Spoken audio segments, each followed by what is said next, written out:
All right, so get this. Today we're going deep on density. Density, huh? Yeah, but not the way you think. We're ditching those boring textbooks. Okay, I'm intrigued. Where are we going with this? You ready for this? Edibles. Edibles. Like food? Exactly, food. We're going to use food to really grasp like how much stuff is packed into a certain space, Yeah. density. Ah, I see where you're going with this. That's a pretty neat way to make science, more relatable. Right. It's way more hands-on than just reading about it. Totally. So, what kind of edible adventure are we talking about here? We're calling this one sink or float or layer. Basically, imagine you have a clear container. Okay, got it. Like a big glass jar. Exactly. A jar works great. And then you gather a bunch of different liquids. Think honey, corn syrup, dish soap, water, and maybe some vegetable oil. Ah, I see where this is going. They all have different densities, right? Exactly. And that's where the fun begins, when you carefully pour them in one by one. They make layers, don't they? They do. It's like magic. The honey, because it's the densest, sinks right to the bottom. And the oil, it sits right on top. Exactly, because it's the least dense. It's almost like making a science fair-worthy parfait. You got that right. But how do we make sure kids aren't just, messing around with food coloring and missing the science part? Great question. So before adding each liquid, have the kids predict where it will land. Will it sink to the bottom, float on top, or maybe even squeeze in between some layers? Ah, so they have to think about the density beforehand. Yeah, it turns the whole thing into a hands-on experiment.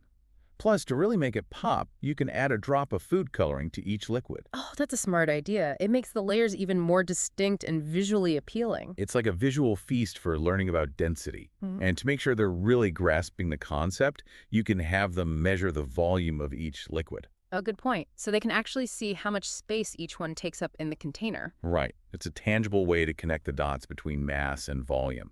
And you know what else is great about this? What's that? It's not just about the science.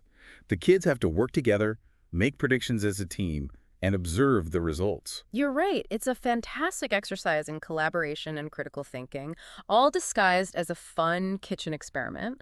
And for the older kids, we can even take it a step further. How so? Well, they could do some research beforehand, look up the densities of different liquids, and maybe even try to calculate the overall density of their final layered masterpiece.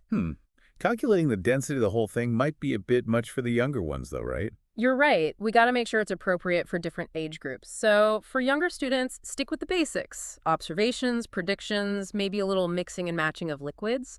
But as they get older, we can introduce them to the math behind it. Show them how to calculate the mass of their creation and divide it by the volume. Oh, that makes sense. It's like building upon the concept as they get older. Exactly. And this whole layering thing, it's not just some random experiment. It actually explains how things float, too. Like, think about a boat. Oh, yeah. If it's made of something less dense than water, it floats because it pushes aside, like displaces more water than its own weight. You got it. And you see this same principle at work in the ocean. Different layers of water form based on how salty they are and their temperature. So the denser, saltier water sinks, and the warmer, less dense water stays on top. Precisely. It's like our edible density experiment on a massive scale. And this layering, it's not just in oceans either. You see it in hot air balloons. The hot air inside is less dense than the cooler outside. Oh, that's why the balloon goes up. Exactly. And even our atmosphere, it has layers based on density, with the denser air closer to the Earth. So this simple sink or float or layer activity is like a window into a concept that impacts so much of our world. And the best part, it's fun and engaging. It makes density something that might seem complicated, accessible to everyone. So as we wrap up this deep dive, I want to leave you with a thought. What other everyday examples of density can you spot? Yeah, like maybe how a heavy rock sinks in a pond. Or how a helium balloon just floats away. Keep an eye out, and you'll see density is everywhere.